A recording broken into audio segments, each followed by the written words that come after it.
Welcome to our YouTube channel Neutron Classes. इस video में हम बात करेंगे about the methods of teaching mathematics कि कौन कौन से मेथड है जिनके ज़रिए हम मैथ को पढ़ा सकते हैं। तो पहला जो मेथड आता है दैट इज़ इंडक्टिव मेथड। तो हम लोगों ने लिखा इंडक्टिव मेथड। इसका मतलब क्या होता है? आगनात्मक। इसमें हम क्या करते हैं कि पहले क्लासरूम में जाके बच्चों को हम लोग एग्जाम्पल्स देते हैं, जो भी टॉपिक हम पढ़ाने वाले हैं या जो भी फॉर्मूला हम उन बच्चों को बताने वाले हैं। ठीक, फिर एग्जाम्पल पहले हम देंगे, फिर उसके बेसिस पे हम क्या करेंगे, बच्चों को फॉर्मूला बनाकर दिखाएंगे। ठीक है। अब ये स्पेसिफिकली किस चीज़ के लिए होता है? स्पेसिफिकली ये इस चीज़ के लिए होता है ताकि बच्चों के लिए फॉर्मूले को इजीली लर्न किया जा सके या इजीली उसको सीखा जा सके कि हाँ, ये फॉर्मूला कैसे कैसे आया है और इसका पर्पस क्या है। ठीक। अब यहाँ से क्या करते हैं कि हमने एग्जाम्पल से फॉर्मूला बनाया। अब हम देखते हैं कि जैसे हम कोई एक एग्जाम्पल लेते हैं। हमने एग्जाम्पल लिया जैसे 1। ठीक है। 1 के बाद हम लोगों ने 1 में ऐड ऑन किया कितना? 3। ठीक, तो ये कितना हो गया? 4। 4 को हम लोग क्या लिख सकते हैं? 2 की पावर 2। सेम वे में 1 को हम क्या लिख सकते हैं? 1 रेज टू द पावर 2।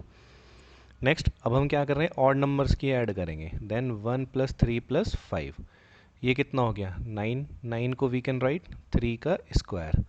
फिर हमने फिर से किया 1 प्लस 3 प्लस 5 प्लस 7, तो ये कितना हो गया? 5 3 8 1 9 7 16। 16 को हम लोग लिख सकते हैं 4 का स्क्वायर। अगर हम लोग यहाँ पे ध्यान से देखें तो हम लोगों को ये समझ में आ रहा है कि जब हमारे पास एक ऑड नंबर था तो हमने क्या किया? 1 का स्क्वायर। जब हमारे पास 2 ऑड नंबर है तो हमने क्या किया? 2 का स्क्वायर। जब हमारे पास 3 ऑड नंबर है तो हमने क्या किया? 3 का स्क्वायर। सेम वे में अगर हमारे पास 4 ऑड नंबर्स है तो हमने क्या किया? 4 का स्क्वायर किया।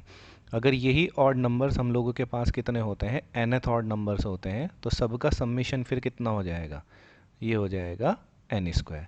तो इस वे में हमने क्या किया है कि बच्चे को डायरेक्ट ना बता के हमने बच्चे पे एक एक्टिविटी कराई। उस एक्टिविटी से हमने क्या किया कि इस फाइनली फॉर्मूले को हम लोगों ने क्या किया है? इसको हमने ड्राइव किया है। ठीक।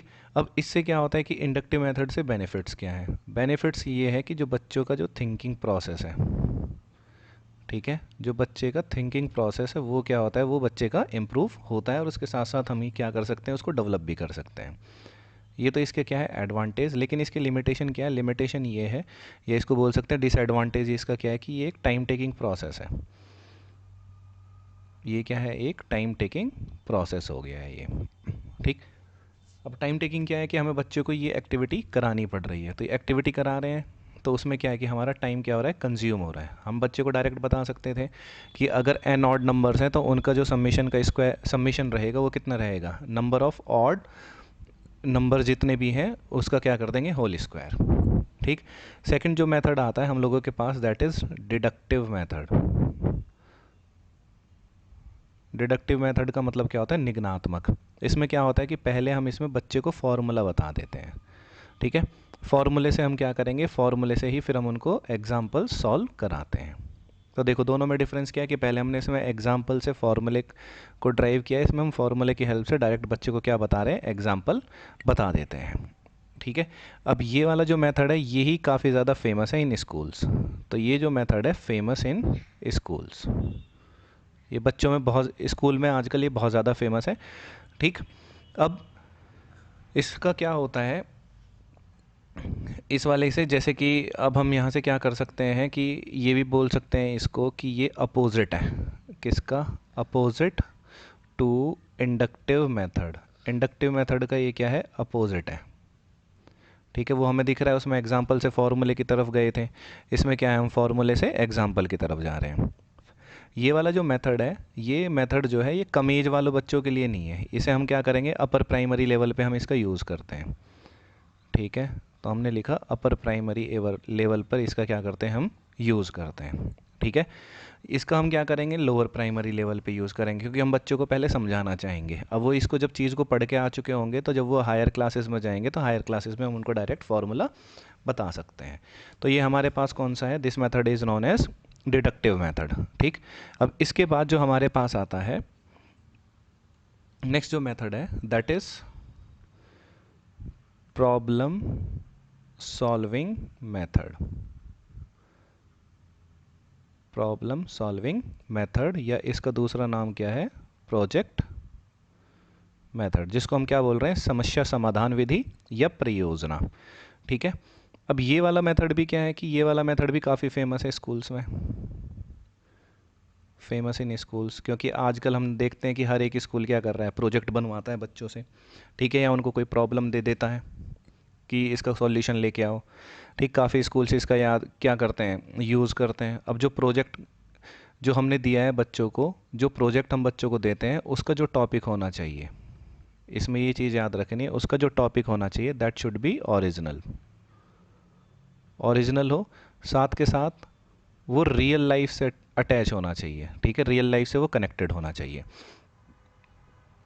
जैसे हमने एग्ज़ाम्पल लिया कि एग्ज़ाम्पल में हम बच्चे से, अब उसको देखो, हमें से प्रोजेक्ट कराना है और हम क्या करेंगे, रियल लाइफ से भी कनेक्ट करना है, तो हम उससे एक प्रोजेक्ट बना सकते हैं कि जो वाटर लेवल है, वो वाटर लेवल क्या डे बाई डे डिक्रीज़ हो रहा है, तो उसको इंक्रीज़ कराने के लिए हम लोग क्या कर सकते हैं। तो बच्चे क्या करेंगे, एक मॉडल बना के आएंगे रेन वाटर हार्वेस्टिंग का। ठीक है। अब इससे बच्चे की क्या क्या काबिलियत का पता पड़ रहा है। पहली चीज़ कि वो प्रॉब्लम को समझ पा रहा है या नहीं समझ पा रहा है। दूसरी चीज़ कि अब जो भी टॉपिक हमने दिया वो उसको अपनी रियल लाइफ में देखेगा कि क्या हमारे यहाँ वाटर लेवल की शॉर्टेज है, अगर है तो क्यों है। ठीक, उसको हम कैसे कैसे वाटर लेवल को इंक्रीज़ कर सकते हैं। तो यहाँ से हम बच्चे के, एक तो उसको हम उसकी सोसाइटी से कनेक्ट कर पा रहे हैं, दूसरा हम उसका थिंकिंग लेवल भी यहाँ पे इंक्रीज़ कर पा रहे हैं। ठीक है। अब और कैसे फ़ायदा हो सकता है कि यहाँ से बच्चे के जो कॉन्सेप्ट हैं, कॉन्सेप्ट भी क्या होंगे, यहाँ से बच्चे के कॉन्सेप्ट भी बहुत ज़्यादा क्लियर हो जाते हैं। ठीक। और यहाँ साथ के साथ कि अब हम देखते हैं कि मैंने यहाँ पे क्या लिखा है, हम लोगों ने लिखा है वाटर का लेवल, लेवल का मतलब कितने फीट में है। तो यहाँ से भी क्या हो सकता है, मैथ्स की जो कैलकुलेशन का यूज़ बच्चा कर सकता है। ठीक। नेक्स्ट जो हमारे पास आता है, नेक्स्ट हमारे पास आता है discovery learning. Next method is discovery learning.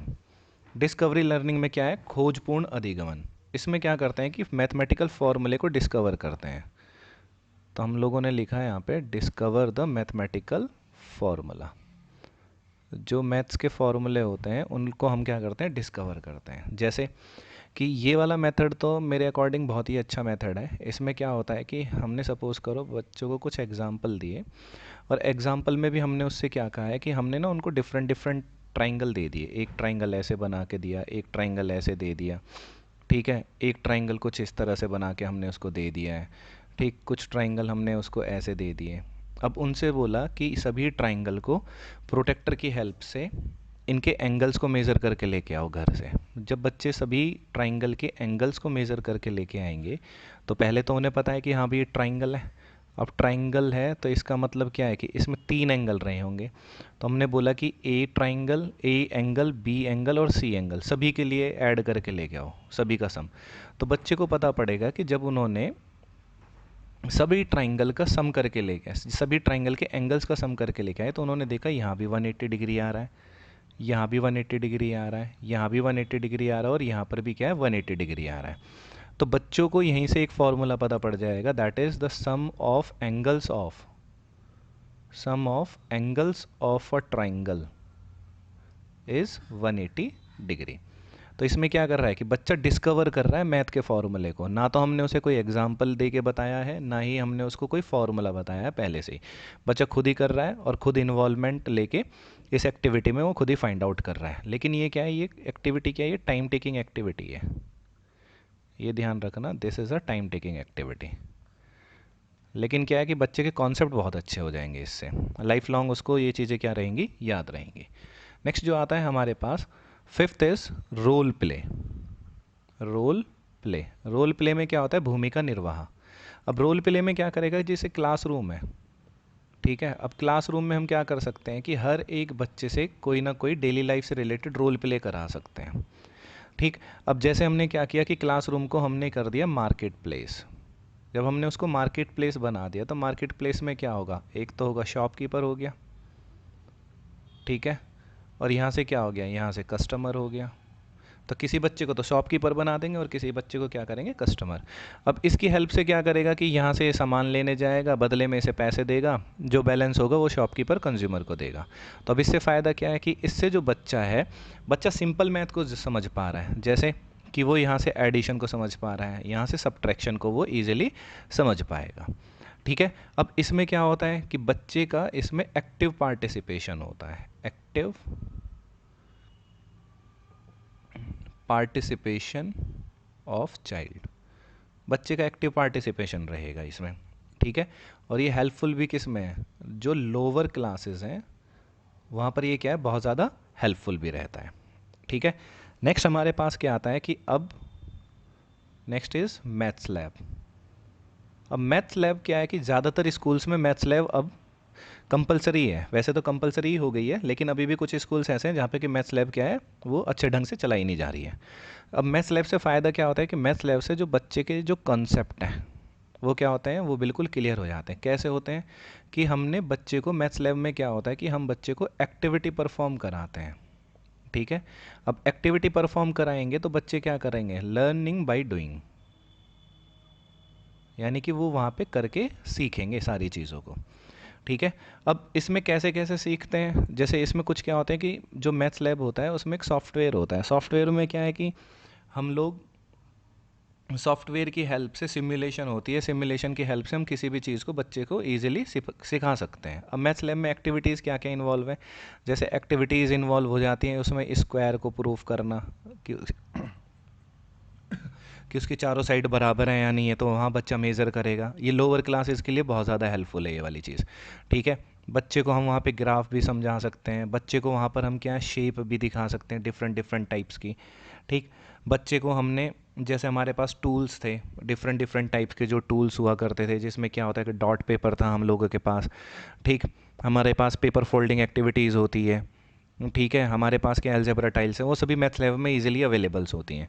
लेकिन जैसे हमें एक सॉफ्टवेयर की बात कर रहे थे, तो जब हमने टूल्स पढ़े थे तो वहाँ पे एक सॉफ्टवेयर भी था जिसका नाम क्या था, जियोजेब्रा। अब जो जियोजेब्रा सॉफ्टवेयर है, इसकी हेल्प से हम क्या कर सकते हैं, बच्चे को ज्योमेट्री भी ईजिली सिखा सकते हैं। ठीक। तो मैथ लैब में क्या होता है कि ये सारी चीज़ें अवेलेबल होती हैं, जिससे बच्चे को क्या है कि हर चीज़ें वो विजुअलाइज कर सकता है। अब मैथ लैब में क्या करेगा कि जो 3D ऑब्जेक्ट बच्चा इमेजिन नहीं कर पा रहा था, वहाँ पर भी वो चीज़ें उसको क्या रहेंगी, वो विजिबल रहेंगी। ठीक। नेक्स्ट हम लोगों के पास क्या आता है, ड्रिल एंड प्रैक्टिस। ड्रिल और प्रैक्टिस का मतलब ये होता है कि जो बच्चा है, बच्चे को जो मैथ है, ठीक है, याद रखना, बच्चे को जो मैथ्स है, मैथ्स कभी भी ये नहीं है कि भाई प्रैक्टिस से ही आएगी, वो प्रैक्टिस से नहीं आती है। बच्चे को मैथ्स कैसे आएगी, बच्चे को मैथ्स आएगी थिंकिंग से। जब तक बच्चा सोचेगा नहीं कि किसी क्वेश्चन को मैं किस तरह से करूं, ठीक है, तब तक वो बच्चा मैथ के किसी भी क्वेश्चन को ईजिली सॉल्व नहीं कर पाएगा। वो रट लेगा, रटने से क्या होगा कि उसने स्टेप्स को रट लिया है। अब स्टेप्स को रट लिया है तो वो क्या करेगा, उन्हीं स्टेप्स की बार बार प्रैक्टिस करेगा। तो यहाँ प्रैक्टिस इस तरह से इन्वॉल्वमेंट हो गई है। लेकिन अगर बच्चा उस क्वेश्चन को समझेगा, पढ़ेगा और सोचेगा, तो सोचने के बाद जब वो उस क्वेश्चन को करेगा तो वो उसको डिफरेंट डिफरेंट तरीके से भी सॉल्व कर सकता है। ठीक है। वो ये नहीं है कि सिर्फ इन्हीं स्टेप को वो फॉलो करेगा, वो और कुछ दूसरे स्टेप भी सोच पाएगा ताकि वो अपने आंसर को क्या कर सके, फाइंड आउट कर सके। ठीक है। अब इससे क्या होता है कि जब थिंकिंग प्रोसेस होता है, तो थिंकिंग प्रोसेस से जो लॉन्ग टर्म है, लॉन्ग टर्म के लिए कंसेप्ट हमारी मेमोरी में क्या हो जाते हैं, फीड हो जाते हैं फॉर लॉन्ग टर्म। ठीक। लास्ट जो होता है, लास्ट हम लोगों के पास क्या, होमवर्क, या हम क्या करते हैं, बच्चे को कोई घर से असाइनमेंट दे देते हैं। अब इससे क्या होता है कि इसको हम ये बोलते हैं, this is the extension of school. अब इससे क्या होगा कि ये बच्चे की जो स्कूल लर्निंग है, बच्चे ने जो भी पढ़ा है स्कूल में, वो उसको क्या करता है, एक्सटेंड करता है। स्कूल लर्निंग को क्या किया जा रहा है, एक्सटेंड किया जा रहा है। अब स्कूल क्या है कि स्कूल की टाइमिंग है 2 बजे तक, बच्चा आराम से जा रहा है। अब उसके बाद तो वो फ्री है। अब क्या होगा कि वो घर कुछ रिवाइज नहीं करेगा, कुछ पढ़ेगा नहीं, जो भी स्कूल में पढ़ाया है उससे रिलेटेड कोई क्वेश्चन सॉल्व करेगा नहीं, तो उसको क्या है कि चीज़ें वो फिर वो भूलना शुरू हो जाता है। ठीक है। अब सेकंड चीज़, होमवर्क से क्या होता है कि होमवर्क से जो बच्चा है वो सेल्फ डिपेंडेंट हो जाता है। सेल्फ डिपेंडेंट कैसे, कि हम उसको होमवर्क देंगे कि जिस सपोज करो हमने उसको कोई भी आज एक कॉन्सेप्ट पढ़ाया तो उससे रिलेटेड हम उसे क्वेश्चंस देंगे घर से करने के लिए ताकि वो उनको खुद कर पाए। लेकिन आजकल क्या है कि आजकल तो स्पून फीडिंग चल रही है। स्पून फीडिंग क्या है कि जितने भी पब्लिशर्स हैं सिर्फ अपनी बुक को बेचने के लिए क्या कर देते हैं कि उसमें सॉल्यूशंस भी वो लोग दे रहे हैं। उससे ना तो टीचर की क्वालिटी इंप्रूव हो पा रही है, ना बच्चे की क्वालिटी इंप्रूव हो पा रही है, ना तो टीचर मेहनत कर रहा है और ना ही क्या है बच्चा मेहनत कर रहा है। ठीक है। नेक्स्ट जो इससे एक इंपॉर्टेंट हैबिट डेवलप होती है that is of self study. बच्चा क्या सेल्फ स्टडी भी करना पसंद करता है।